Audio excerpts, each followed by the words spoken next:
Hello, everyone. Welcome to the Match for Horse Racing podcast. I'm at Newmarket for day 3 of the Craven meeting, where we've got some real flat clues for the first classics of the season. We'll get there. It's all going to get really busy. So we've got this podcast coming up for this weekend. Next week we've got the end of the jump season, and then we get into Punchestown. We're going to have a couple of podcasts for you, which clashes with the Guineas again. So that's going to fry your head. But we'll have lots of podcasts for you that week, joined by Micheál, Deasy and Steve Jones to preview a Good Friday card and a good Saturday card as well. But the Easter action will kick off with, we're just going to do a separate Good Friday section. So we're not going to go through race by race because otherwise we'll be dealing with 20 odd races over the weekend. But a Good Friday section and then into the Saturday bets. Don't forget to like, follow and subscribe however you're listening or watching. I'll remind you of the free bet offer. That's Pod 50. Bet 50, you get 50 in free bets. The T's and C's are on the website. But essentially you can get £50 in free bets. And also there's the £5 podcast money back as a free bet if it loses treble. So stay tuned for the end of the show.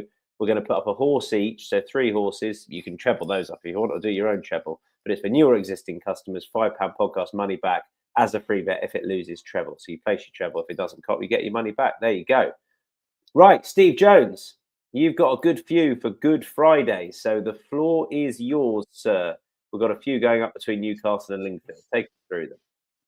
Yeah, the first one is in the 225 at Newcastle, which is for fillies in mares. And I was quite keen to take on the favourite, who I thought was way too short, Cloud Cover, who I think has been priced up on winning a French listed race on the All-Weather at Dover, which I don't think it's a particularly strong race. Went up in the handicap for that. It did win at Newcastle in January. But again, that wasn't the strongest of races, in my opinion. And this is hugely competitive. And Cloud Cover's also back off a 3-month break after a breathing operation. So there's something not quite right there. So those short odds, I wanted to take her on. And I'm going to go with Brazilian Rose, who absolutely loves it at Newcastle. Landed a hat-trick over 6 furlongs back in January in rapid succession. And last time, ran Mr. Baloo over this course and distance to a short head. Now, Mr. Baloo has since completed the hat-trick, albeit up in distance, which I think is probably the key to Mr. Baloo. But that was still an excellent effort from Brazilian Rose. And she is a filly who's thriving, loves the track, and will get the perfect setup. And she's also got a decent draw in store 11. Laura Coughlin taking off £3 if she can smuggle her in and pounce late. I think we've got a decent price about her. I think she is about 16s, I think, or something like that. So yeah, Brazilian Rose would be the first of my Good Friday on All-Weather Finals Day, which it is up at Newcastle. And the second of them is in the next race, which is Storm Star, who's another horse who loves Newcastle. Has been in really good form, and Storm Star is trained by Andrew Boulding, who is in superb form both on the turf and with these all-weather horses. And Storm Star won the last twice that he was both at Newcastle, both over this mile distance. And again, he's well drawn in 15. And the form of his last win, where he beat Fantastic Fox and Dragon Icon, I think that's pretty good. And he did it despite finding traffic problems. And the fact he's been off for 3 months suggests to me that Andrew Boulding wanted to save him for this and save his handicap mark. So that's the second one of mine, who's a little bit shorter than the first in Storm Star. And then we head to Lingfield for the 3:15, which is kind of like the consolation races. I mean, it's great to have so much competitive racing. There's big fields even in the consolation races. And in the 3:15, which is a 6 furlong sprint, I like the chances of Prince Pillow, who's trained by Richard Fahey. Now, he won over this course and distance after a break when he was wearing a hood for the first time. He's been held since, but the first occasion of those, he just never got into it in a race that was dominated by horses ridden a bit more prominently, I think Lingfield does suit him. And last time at Newcastle, it just 5 furlongs was too sharp for him, even on that straight track over at the stiff finish. So back to 6 furlongs, and the hood that he wore first time up and he's worn subsequently has been taken off. And I like that angle. He's a horse that if you go back, he's really, really well handicapped. When he was running for Keith Dalgleish, he finished third in a Group 3 at Newmarket, the Cornwallis Stakes.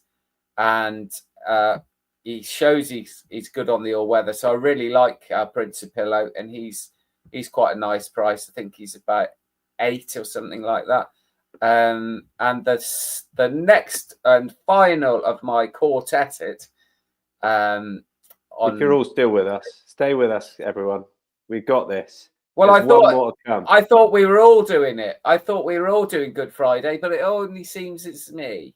So it's all right. I've got 3. Oh, have you? I thought Deasy's you were going got to jump 2. in.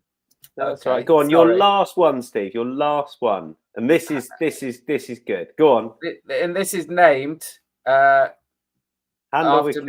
me today, after your little fucking little jibe at me. Handle with Care, who won over 6 furlongs in March. Went from the front at Wolverhampton last time. I don't think that's how Handle with Care wants to be ridden.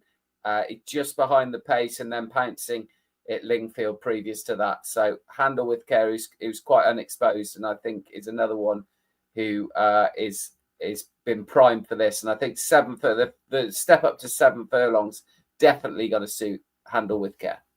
Lovely. 4 all fair prices as well. That's Steve Jones Yankee time. You can confirm those selections online on the website, insights.matchbook.com. DC, you've got 2, one at Newcastle, one at Lingfield. One at Newcastle, yeah, and one at Lingfield. The one at Newcastle is in the 225 race. I'm taking on Steve with Viennoise.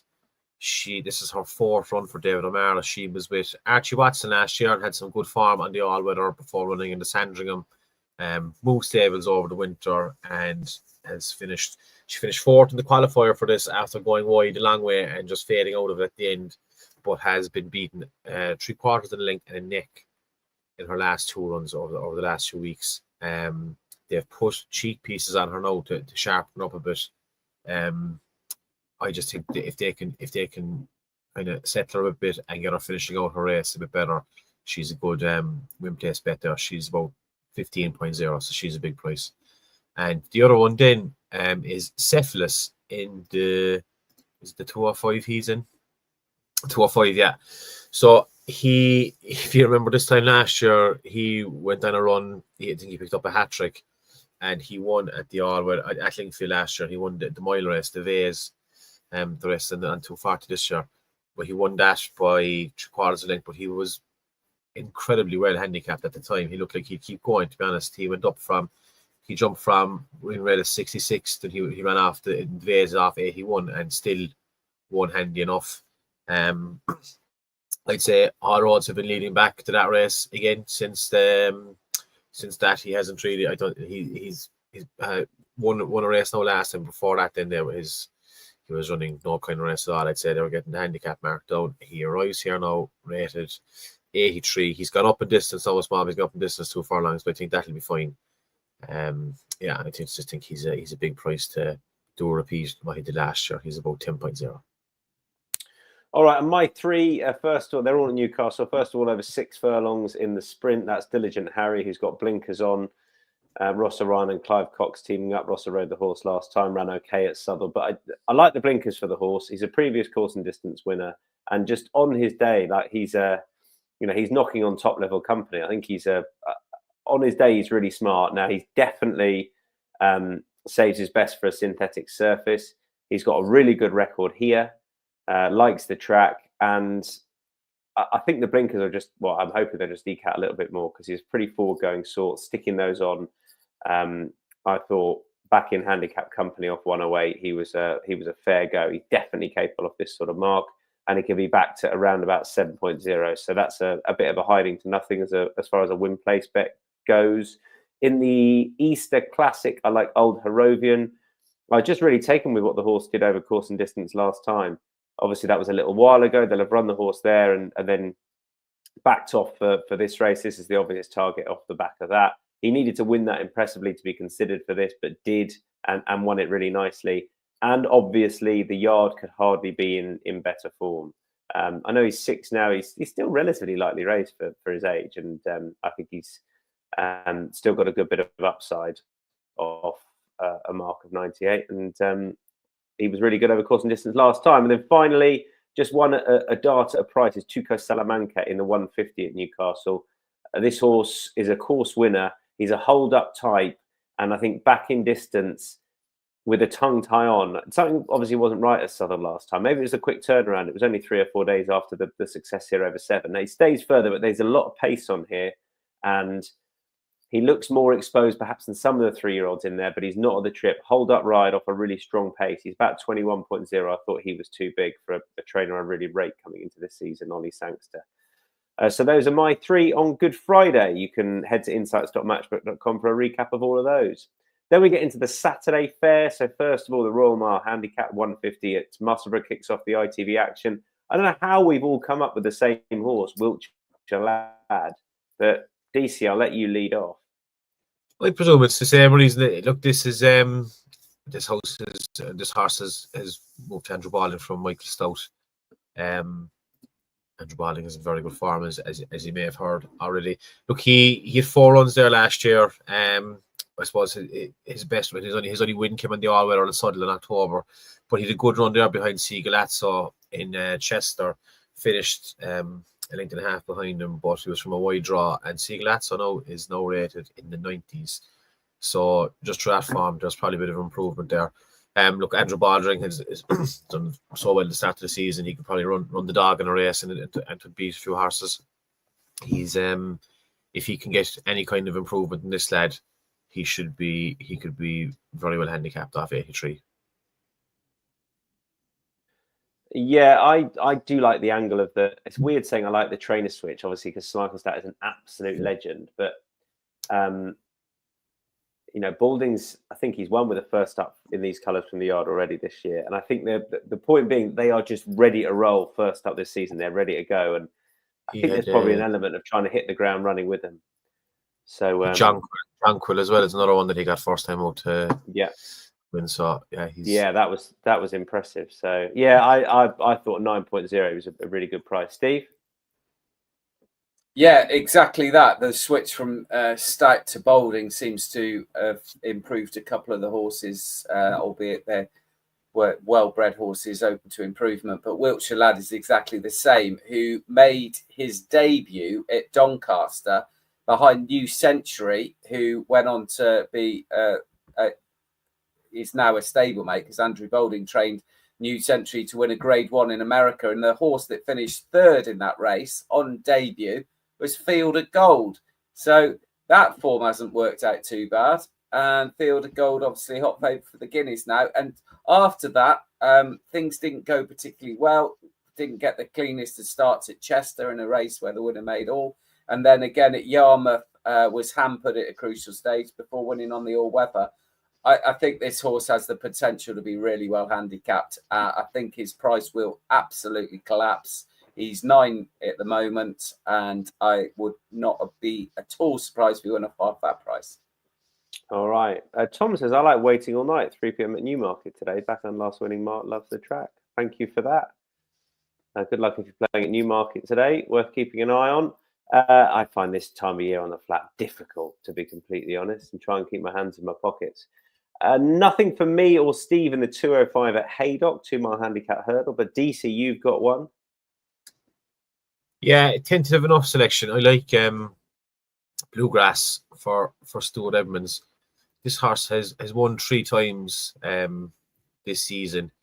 You could say that he's got loads of the handicap, but I'd say I think he could still have a bit more, because he's only getting small rises. He's only getting 3 pound rises or 4 pound rises, because he's not winning that far. the one time that he was a sharp price favourite, he was pulled up this season. Sorry, he was a sharp price favourite the last time. I just think with this trainer this time of year, he could have a little bit of improvement in a weak enough race. I don't think this race is great at all. I suppose one to keep an eye on. Down the bottom there is Gray, Dan Skelton, or Harry Skelton is getting down to 10-6 to ride him. Harry Skelton is doing rides under 11 stone a lot this week. I was looking at it there for the past 14 days.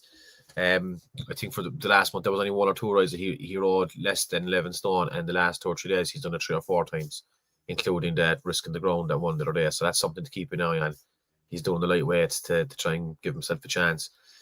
He's 20.0, but I think Bluegrass near the top of the market is probably a much more solid bet, and especially if the stable starts backing him as well, that's a good sign. So I'll put him up there at about 4.5. 1,205 at Haydock, 225 at Musselburgh, the Silver Arrow. You two agree. I'll just kick off with Ben Acre. It's a pace angle, to be completely honest. There are other front runners in the field, but Lexington Bell, I think, is the only one that will definitely try and go forward. But I think Ben Acre is the most likely leader. Ran really well over course and distance when beating a neck last time. Gone up £1 for that. This on paper is more, it is tougher, but the horses can just strengthen up and fitten up with runs on the track. This is a third go of the season. I think he'll get the lead. I think he'll trade shorter anyway than 9.0 in the run. And I like at this track playing the Johnson horses, to be honest. And I think Ben Acre will go pretty close as he did last time over course and distance. You both like Daneman Nutton in the, you need to be Scottish to say that, in the Le Mans Racing colours. They've got 2 in there, but this one's for Paul Moran and Lucinda Russell. Steve, why? Because I thought that there was a hell of a lot more pace in this race than you do. Guido, Ben Acre, and various others like to have a bit of it, and I thought that might just set it up for Daneman Nutton, who only ran 6 days ago at Musselburgh over this course and distance when staying on really well in the closing stages. Guido was just in front on that occasion, who loves Musselburgh and goes off really fast. End of last season, this horse improved on decent ground, winning a hat-trick of races twice at Musselburgh. Those were over a mile, but I think that the setup that Daneman Nutton's going to get today is going to be perfect, or on Saturday, is going to be perfect. Just swoop late, use that stamina kick in when they start paddling up front. So, yeah, Lucinda Russell usually wins jump races around Musselburgh, but she's done really well with her flat team in recent years. So Daneman Nutton to swoop late for me. DC. Yeah, everything that Steve said, plus the last time you got absolutely no luck in running. If you go back and look at the race, she missed the break, was trapped in against the rail, couldn't get a run, eventually had to switch out, finally got going towards the end and just stayed on into third. But I'd say that she could have won that race with a clear run. So coming back in here again now, conditions are perfect, and she's a big price. All right, to the Stayers Hurdle at Haydock, 240. This is 3 different horses going up. I'll come straight back at you, DC, with your selection, please. 2 seconds, 240. So I'm just getting it up here now. My horse is the top weight, Woody Flash for Ollie Murphy. Again, look. Oh, he's not declared. Yeah, skip it. Should have checked that. He is definitely not in there. I was going to say, yeah, top ones. Thank you, Mum. That's not going to win. There you go. Nope. But good on you for doing your prep early. That was last night he did that. No, that was last night he did that. Burrows Hall for me, who is just progressing rapidly. I'd make him best bet material on the day, to be honest. I think my starting point for horses that have racked up a series is to normally think they've shown their hand and try and oppose, but I can't really with this horse. I thought it was comfortable last time, up another £5 for that. I find the yard, when they really hit form, they're worth sticking with. Proved himself on a variety of different surfaces, and really has been a revelation the last couple of starts. Back up over this distance, he's looked really good. So yeah, I think he'll go about it and do exactly the same on here, and the likes of Bold Recruit, I struggle to see reversing that form. I think we know what he's going to try and do, and he's going to try and dominate, but that should be possible on the face of it. And I thought Burrows Hall was very solid towards the top of that betting. Steve, yours is a bigger price. Yeah, it's a bit of a chancy one. And Taylor, if that's how you even say it. But this is a horse who absolutely loves decent ground. If you go back, and you have to go back a good few years, this horse was so progressive on decent, fast ground. Won, 7 races in 9 starts, but the most recent of those was 3 years ago. So you are going back a bit. Did have a year and a half off the track before returning last August over fences. Didn't like fences. The first 3 had 3 goes over fences, didn't like them. And ever since, has only run on soft ground, which he doesn't like. It's just that he's become so dangerously well handicapped that now he gets his conditions. If the ability is still there, and he did finish 6th in the Pertemps final, albeit a couple of years ago, but he hasn't, like I say, had much opportunity since then, because he had that year and a half off. He had 3 goes over fences, and then he had 3 goes on softer ground. So it's a chancy one. So small stakes at big prices. And Taylor. All right, Musselburgh for the Scottish Sprint Cup. Yours is in here, D, so that's good news. I've got Mon the sleeve. Steve's got JM Jungle. Yours is a horse who I was impressed with that in Dubai, to be honest, although it didn't quite work out last time. But he won first up out there. Why do you like Cover Up? That's a lot of the reasons for it as well, is that he's come back. He's had the sun on his back. He's wintered well, and he ran well out there. He's after moving from John Goslin's stable, where he finished off the season last year with a win on soft ground at Doncaster. But I just think that there's probably a lot of improvement to come from him. Look at his best performances have been on the all weather, really, but he's top 8 because he's probably had the best form out of them all in the race. I think a lot of them are quite exposed. They've booked Oshie Murphy as well. Stable are in mighty form. They've only had a couple of winners, but they've an awful lot of horses finishing 2nd and 3rd, which is a good sign. I just thought I couldn't find another angle. Tattersall, the Michael Dodds horse, was the other one I was probably close to tipping up, but I just like the fact that Cover Up has come back. They've given him a little break now. He should be hard fit and good to go. And again, he's a decent enough price. He's 9.0. I like Mon the sleeve, who was a course and distance winner last time. Drawn 6, he should be able to get the rail. He's a forward-going sort. There are a few in here. The main angle is that he's, this horse, when he won on debut at York, and for that first year of racing, was a 90-odd horse. I like the angle. He dropped back onto the turf last time off a mark of 77, won really nicely. Now, he's got to step back up here off a mark of 82, but he's a better horse, I think, on turf as opposed to the all-weather he'd been running over the winter predominantly. And I still think, if you judge him purely on last time and not the all-weather exploits, 82 is very, very reasonable based upon his old form, and we know he likes the track. So 7.0, I thought he was a pretty solid play. Steve. Yeah, I thought it was a tricky race, but JM Jungle has got as good a chance as any, I think. Likes sharp tracks, goes very well at York, and ran very well first time up when 4th over this course and distance around this time last year. And that was when 4th behind a quality who generally runs in group races. And later in the season, he only won the once, but that was at the Ebor meeting at York on decent ground, fast ground, when he showed all his pace. I don't think it's not a track. The sprint course at Musselburgh bends a little bit at halfway, and it does get a little bit congested. And I do think if you're coming from the rear, you need a bit of luck. And sometimes you get it, sometimes you don't. But JM Jungle will be one of those that should be up with the pace. And he is a quick horse. It's interesting. American Affair is among the favourites for this race. Well, JM Jungle was only nailed close home in the Portland at Doncaster last September. I would upgrade that hugely because Doncaster's a track where it lends itself more to coming off the pace.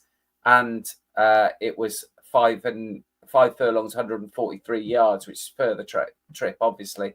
So I don't quite get why they're that way round. So for that reason, JM Jungle is my selection.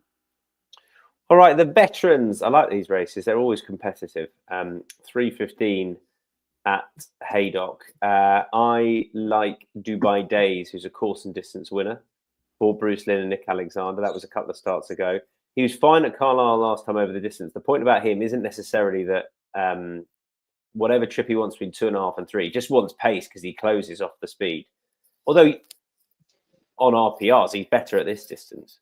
That's where his successes have come over by and large. Good ground is what he's going to get, and that's what he wants. But he wants pace, and you've got the likes of Numitor, Flicker, Voyu in here. Glyn is another one. So I think we're going to get speed. Spyglass Hill won't be too far away. So that's the sort of race he wants. And he comes here in really good form off the back of that good run at Carlisle last time, back to the scene of his last success. So Dubai Days at 9.0 for me. Steve?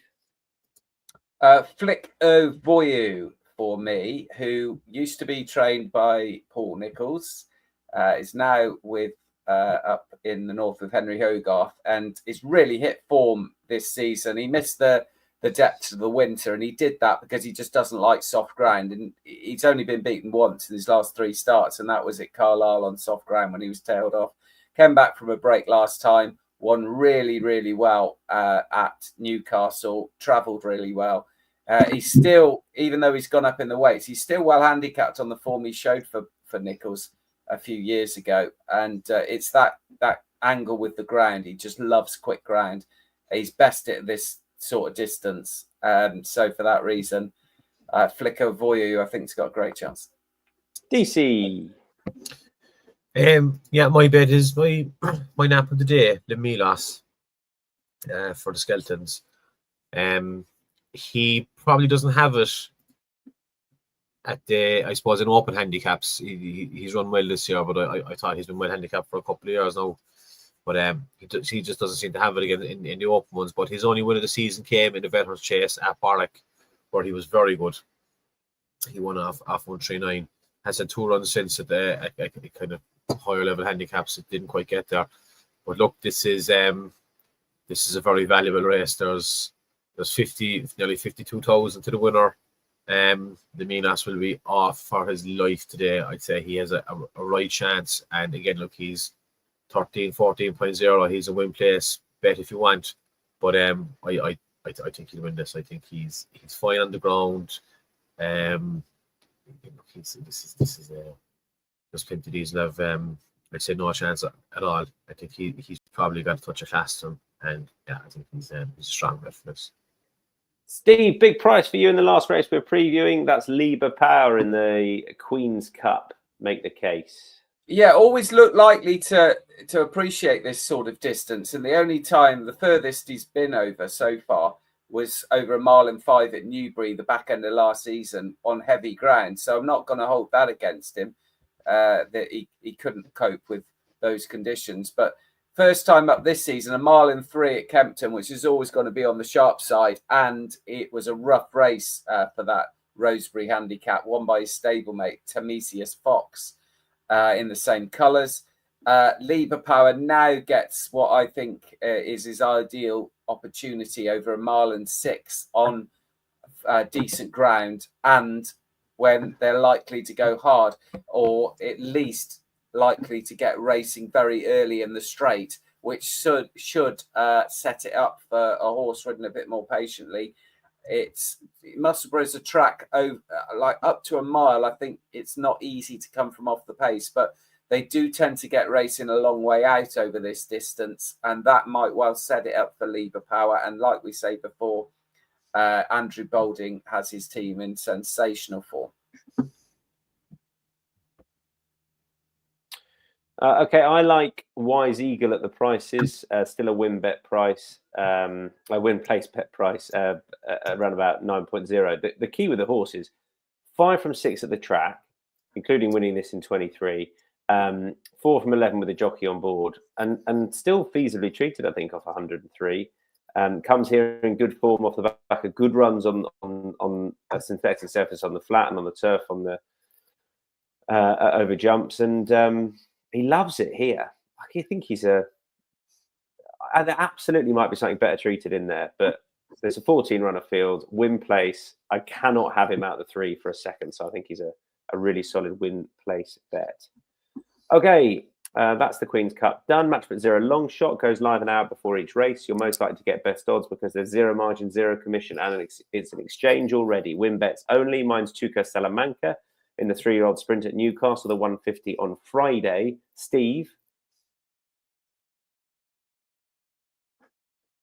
It's Lieber Power. Lieber Power in that Queen's Cup, the 3:35 on Saturday at Musselburgh. DC. Lemilas in the Veterans Chase at Haydock. Around about 13.0. Best bets then. Mine is Burrows Hall in that 240 at Haydock, the staying contest, around about 4.0. Steve? Wiltshire Lad in the 150 at Musselburgh again for Andrew Boulding. And DC. Lemilas in the Veterans Chase at Haydock. Tom's already said he's just taken money on Wiltshire Lad already. Cheers, lads. Although you haven't backed him in Matchbook, so thanks a lot, Steve. Thanks a lot, Tom. I don't need to admit that. But you have already backed it, so good luck on Wiltshire Lad. That is a treble you can do, and it's risk-free because we've got the offer of the £5 podcast money back as a free bet if it loses treble. So you can do our best bets in a treble. If it doesn't cut, you get your money back. That's for new or existing customers. Keep your eye out for podcasts over the next couple of weeks. It's going to get busy, and we will see you very soon. Have a good weekend. Bye-bye.